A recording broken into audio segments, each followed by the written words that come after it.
Muito boa noite, queridos amigos, amigas, irmãos e irmãs. Que alegria nos reunirmos novamente para continuarmos estes estudos das verdades divinas. Elevemos os nossos pensamentos. Jesus, agradecemos, amado Jesus, amado Mestre,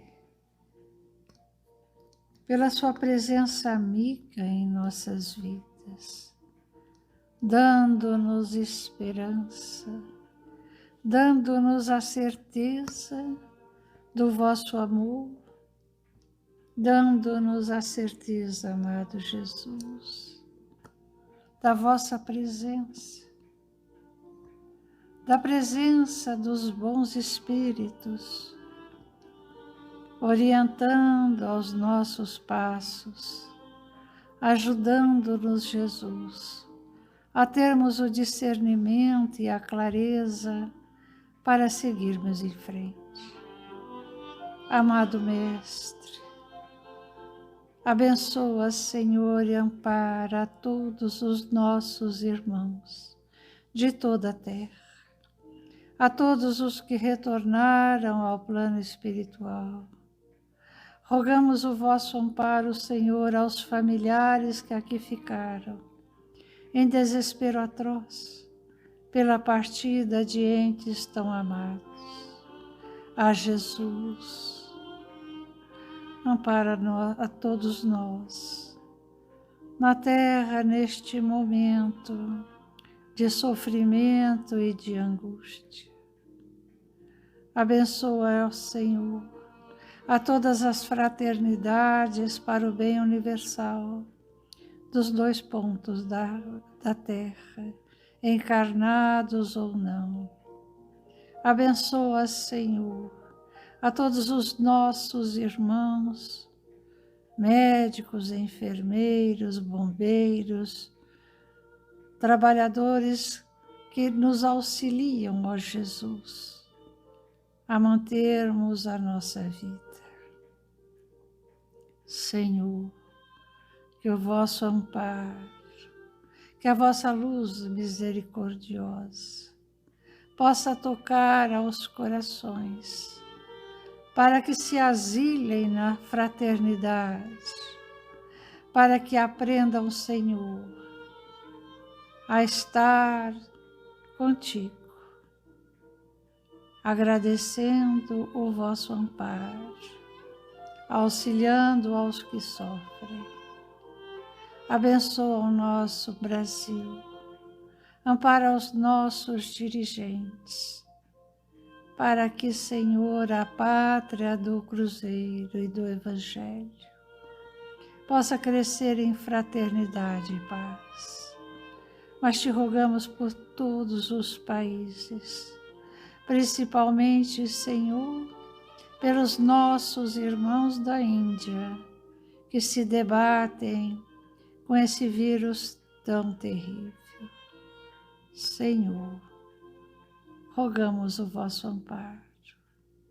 Auxilia-nos a estarmos contigo, mas esteja conosco, amado Mestre. Que assim seja. Boa noite a todos. Nós continuamos neste estudo dos 10 mandamentos. Hoje nós vamos trabalhar mais um mandamento com o intuito de reforçar a importância dessa lei que Moisés trouxe para todos nós, que Moisés foi o medianeiro. Eu queria retornar aqui ao item 1 do capítulo 1 do Evangelho segundo o Espiritismo, que é uma passagem que está no Evangelho de Mateus, no capítulo 5, versículos 17 a 18. Não penseis que vim destruir a lei ou os profetas. Eu não vim destruí-los, mas lhes dar cumprimento. Porque eu vos digo em verdade que o céu e a terra não passarão, antes que tudo o que está na lei não seja cumprido perfeitamente. até um único J e um só ponto. Essa passagem aqui, essa fala de Jesus, corrobora o quanto são importantes os mandamentos. E hoje nós trabalharemos o mandamento: não matareis. Quando nós estudamos a palavra matar, é extremamente comum que nós associemos esta questão, a questão do assassinato e a questão deste mandamento,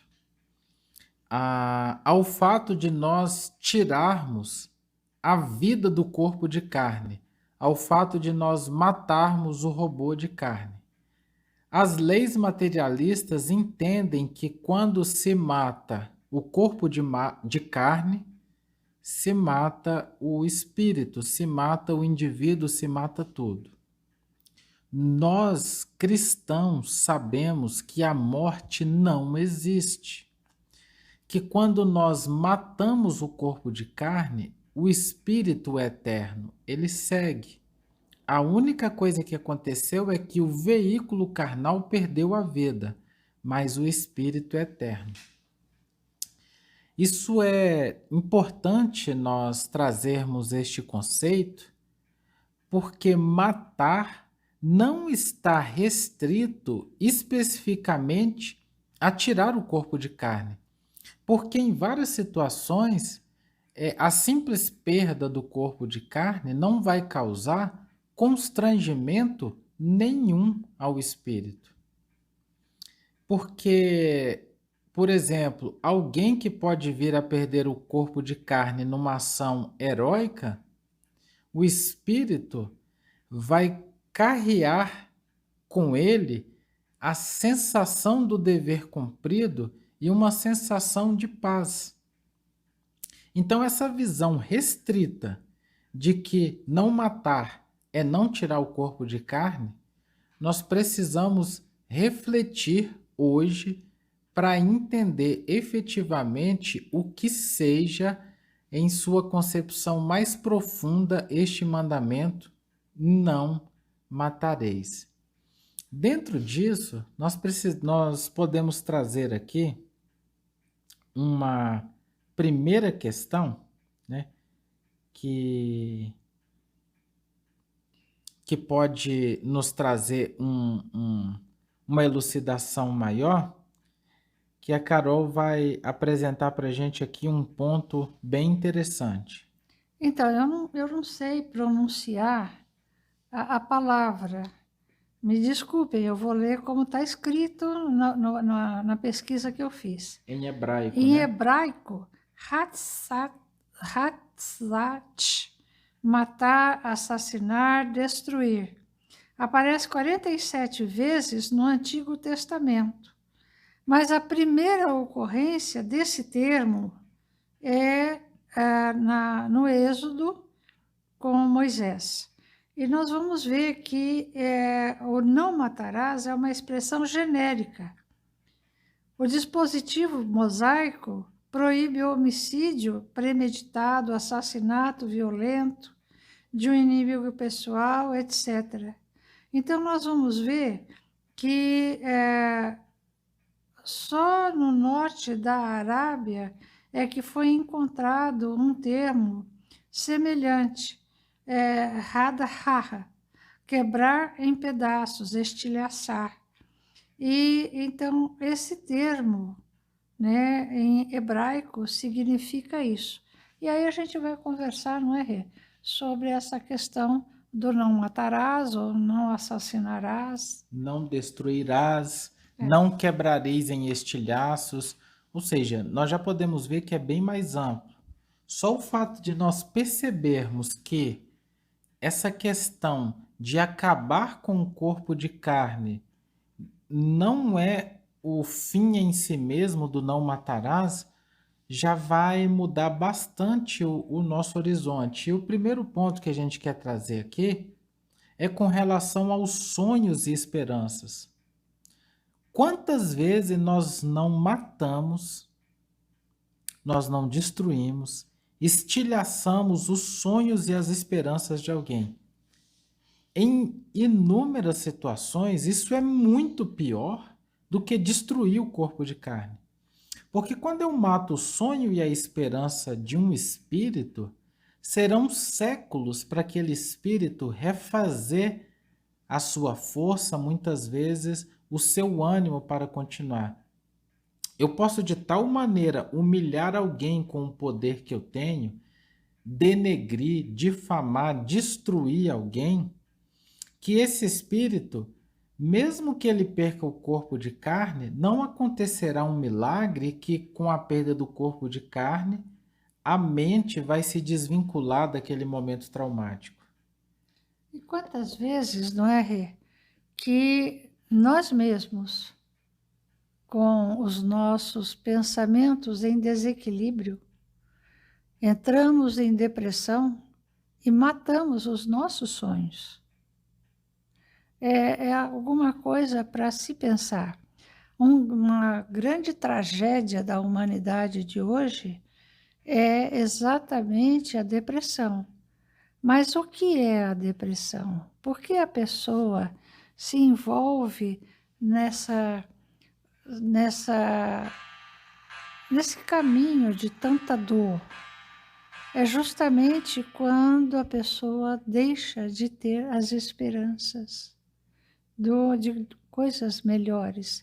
Então, a própria pessoa se suicida em termos de esperança.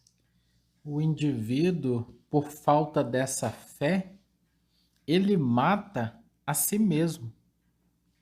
Ele não consegue sentir a presença de Deus na vida dele e, diante de um pequeno desafio, uma perda material, uma dificuldade maior na encarnação, ele aniquila as próprias, as próprias esperanças e se entrega a um desânimo que vai torná-lo um suicida inconsciente.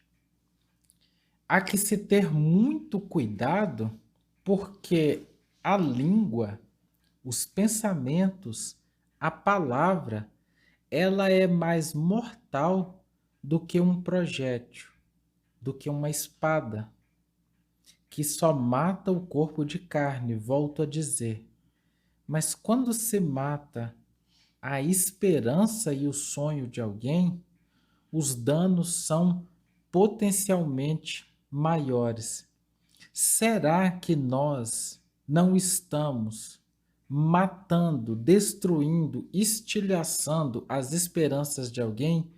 Quem somos nós para fazer isso? Quando Moisés traz essa proposta, é nessa acepção mais profunda.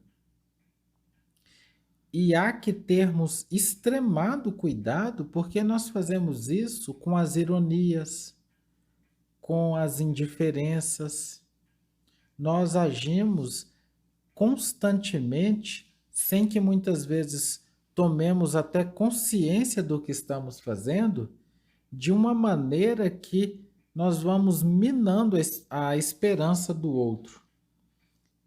O não matar é integral. E a gente abre aqui para um outro ponto, que também, infelizmente, ainda é muito comum no nosso meio, é a questão da imagem do outro. Nós não mais enfiamos a espada, nem apertamos o gatilho. E aí nós nos vangloriamos disso. Não mato mais. Será? O que é a maledicência, senão um grande duelo mortal? Porque pela maledicência eu posso destruir a imagem de uma outra pessoa. É como diz a sabedoria popular, eu posso subir no alto de uma torre, abrir o travesseiro de penas e jogar. Nunca mais vai dar para catar todas essas penas. E quando nós saímos espalhando esse veneno da maledicência, tem até uma mensagem do Emmanuel muito interessante que fala sobre a questão do falatório, que é essa questão da maledicência. A mensagem é intitulada Falatório, que traz as consequências danosas desse movimento que nós temos e que virou quase que um prazer social, que é nos reunirmos para, em conjunto, destruir a imagem de alguém, fazer apontamentos, fazer julgamentos, críticas. Quando a gente não sai também espalhando, difamando, porque muitas vezes é alguém que eu não concordo, é alguém que eu tenho um desafeto, e aí de uma maneira sutil eu busco destruí-la, eu busco lhe causar danos. Essa atitude da maledicência é muito mais covarde, muito mais danosa e perante a lei espiritual tem muito mais consequências do que muitas vezes eu olhar no olho e ter uma atitude mais difícil. Porque a maledicência dessa maneira eu estou fazendo de forma planejada, fria, calculista, pelas costas. E não é comum a retaguarda nós matarmos a imagem de alguém e na frente, olho no olho, nós tratarmos este espírito, essa pessoa, esse indivíduo com todas as educações possíveis. Isso é de uma baixeza moral muito grande. É necessário que a gente reflita profundamente sobre isso, porque quando nós fazemos isso, nós entramos em sintonia com faixas vibratórias de baixíssimo padrão. E nós elaboramos para nós mesmos como se fossem vermes mentais, que trazem danos incomensuráveis para a nossa malha perispirítica, para nós espírito. E nós vamos colher isso com desânimos, depressões, ansiedades, angústias e muitas doenças do corpo físico. Porque essas ações, elas são tão danosas, elas são tão deletérias, que em pouco tempo elas começam a afetar também o corpo físico. E partindo para uma outra questão, a gente pode abordar também a matança que nós fazemos da criação divina. Então, nós recebemos para nossa existência, nas mais diferentes reencarnações que já temos e vamos ter ainda, nós recebemos esse planeta. É um planeta que a gente recebeu, onde existem todos os componentes que nós estaríamos necessitando para a nossa jornada. E, no entanto, o que acontece hoje com a Terra? Nós vamos ver, por exemplo, a luta do Greenpeace para salvar a floresta amazônica, para salvar os mares, os rios. Nós estamos vendo uma luta incessante daquelas pessoas que acordaram para a necessidade da preservação do nosso planeta. Continuamos a usar os combustíveis fósseis, sabendo que estamos destruindo a camada de ozônio. Então, nós estamos matando a Terra. E como ela pode se defender? Daí a gente vê, não é? Acontecerem os vulcões, acontecerem os tsunamis, que é uma reação desesperada do planeta para sobreviver. Mas, no entanto, Jesus nos deu um paraíso para habitar. A gente vê o profundo desrespeito aos animais sendo mortos por prazer. Não há como aceitar esse matar a terra, matar tudo que a criação divina nos colocou para sobrevivermos. Todos os metais, todas as plantas, tudo tudo o que mais existe na natureza existe para que sobrevivamos. São, por exemplo, a galinha nos fornecendo os ovos,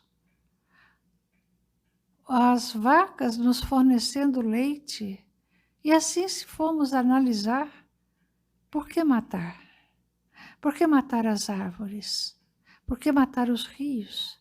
Olha como está o nosso pobre Tietê. Onde está a responsabilidade? Olha como está o nosso rio Mogi Guaçu. Cadê a preservação? Se poderiam ter sido águas cristalinas que nos serviriam para dessedentar a nossa sede, e, no entanto, viraram esgotos a céu aberto. Por que não separarmos os nossos lixos? Para que destruirmos a terra? Sabe, é necessário acordarmos, porque nós estamos matando aquilo que recebemos para caminharmos e fazermos as nossas reflexões sobre a jornada. Então, esse não matar, há que se pensar muito seriamente. Por que usarmos os agrotóxicos que matam a terra? Gente, é tanta coisa que teríamos a conversar sobre essa parte dos 10 mandamentos que Deus trouxe até Moisés. A nossa ambição vai nos conduzindo para essas medidas totalmente desarrazoadas, porque nós vamos querendo tudo a qualquer custo, sem pesar as consequências. O matar é isso. Eu quero o que quero, sem avaliar as consequências a nível do espírito. E o que falar, por exemplo, do aborto?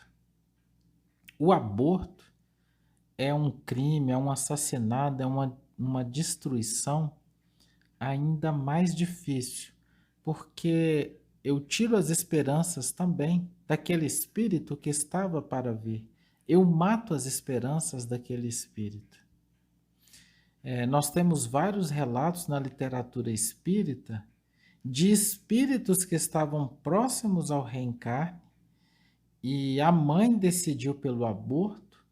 As consequências para esse espírito são tão danosas, o sentimento que ele colhe de rejeição, de não pertencimento, é tão danoso que não é raro esses espíritos enlouquecerem, se perderem e serem gastos décadas e até séculos para retomar a esperança desses irmãos. Não importa o que aconteça, nunca justifica uma ação de aborto, a não ser naqueles casos que a própria doutrina nos traz, quando a vida da mãe está em risco, quando nós temos uma situação mais complicada de saúde, que é necessário que se faça uma escolha difícil. Mas tirando essas situações extremamente especiais, o simples ato de eu não querer assumir a responsabilidade pela chegada de um espírito é de uma crueldade, de um egoísmo sem tamanho, porque é impossível nós progredirmos no nível que ainda estamos sem a experiência da reencarnação. E colocando ainda mais nesse caminho, a eutanásia. Pois é.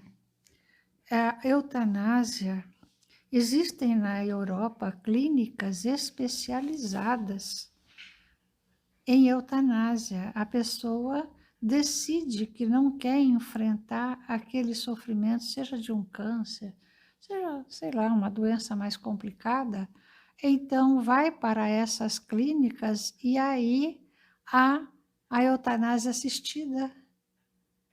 Gente, o maior patrimônio que nós podemos receber é justamente a reencarnação. Então, como desistir? Esquecidos que a vida é eterna.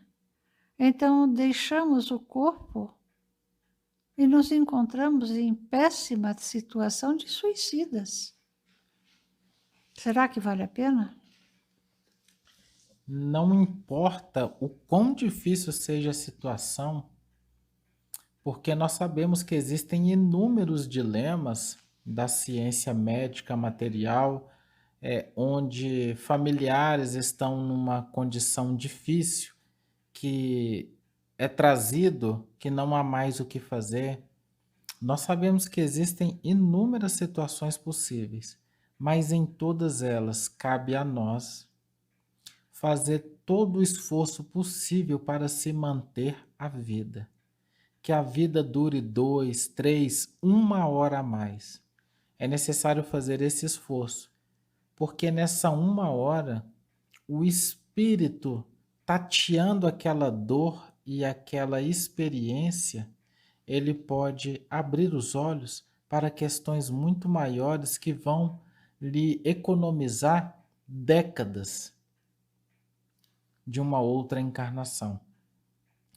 Independente do cenário, nunca se justifica a eutanásia. Como a Carol colocou, essa questão do não matar, não destruir, não estilhaçar em pedaços, não assassinar, é um assunto bastante amplo, que envolve muitos elementos e que nós podemos resumir na questão do respeito.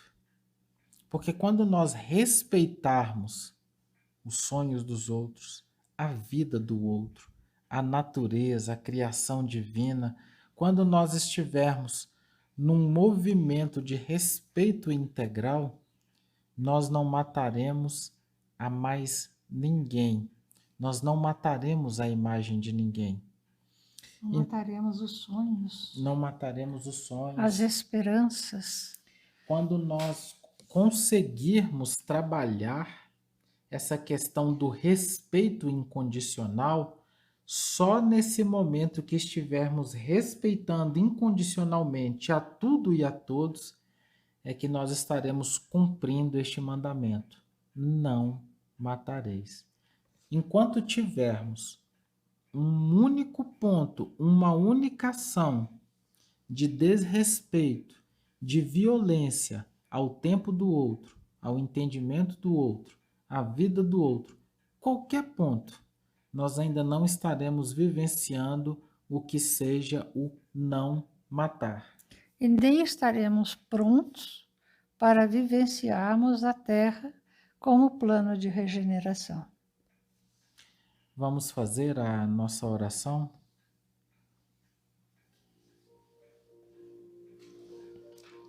Mestre Jesus, agradecemos por essa oportunidade que temos tido, Pai querido, de podermos estudar essas verdades, de termos recebido dos irmãos maiores esse compêndio de orientações tão lúcidas, tão claras que a doutrina espírita traz a todos nós. Muito obrigado, Mestre Jesus. Muito obrigado por termos acesso a essas luzes que balsamizam os nossos corações e indicam o caminho reto para alcançarmos esses reinos de paz que tanto buscamos. Mestre querido, que tenhamos forças, que estejamos atentos e vigilantes, para que em tempo algum sejamos nós os assassinos das esperanças, da imagem, da vida, da natureza. que em tempo algum, Mestre querido, sejamos agentes de violência e de desrespeito a todos os irmãos que nos cercam, encarnados e desencarnados. Que a não violência possa ser o nosso ato diário e que a nossa luta pela paz, pela fraternidade, pelo amor, seja a nossa referência de conduta para sentimentos e pensamentos também, por todo sempre das nossas existências. Que seja feita a tua vontade em nossas vidas e em nossos corações, Mestre querido, e que as falanges universais possam agora visitar cada um dos lares que nos acompanha, fluidificando as águas, trazendo o bálsamo do conforto aos corações, fortalecendo a todos, para que sigamos sempre em frente, de cabeça erguida, no eterno bom combate de vencermos a nós mesmos. Que assim seja. Que assim seja.